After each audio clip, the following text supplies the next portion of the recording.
Daventry began just after 7 this morning. Emergency services have spent all day at the scene. Nearby roads were closed and local residents told to stay inside with their windows shut. Our reporter Emma Bohr is at the scene now. Emma, what's the latest there? Well, Tom, the road has just reopened in about the last 15 minutes, but over my shoulder you can probably see that the clear-up operation is still continuing. But today has been a massive waiting game for everyone. If you were caught on the A45, which was closed for several hours, the businesses here, there's still lorries all parked up because they couldn't get through. But most of all, it was the people who were forced to stay in the factory.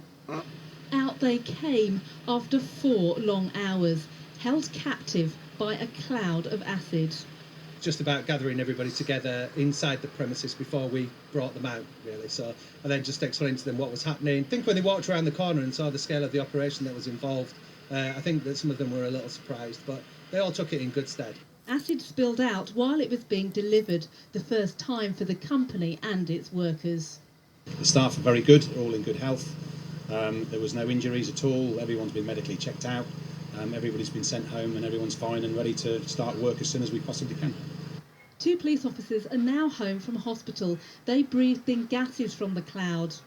Their role was to basically evacuate the area and get people to safety, because there was a very large, even when I got here, which was about 2 minutes after them, a very large cloud enveloping the whole building.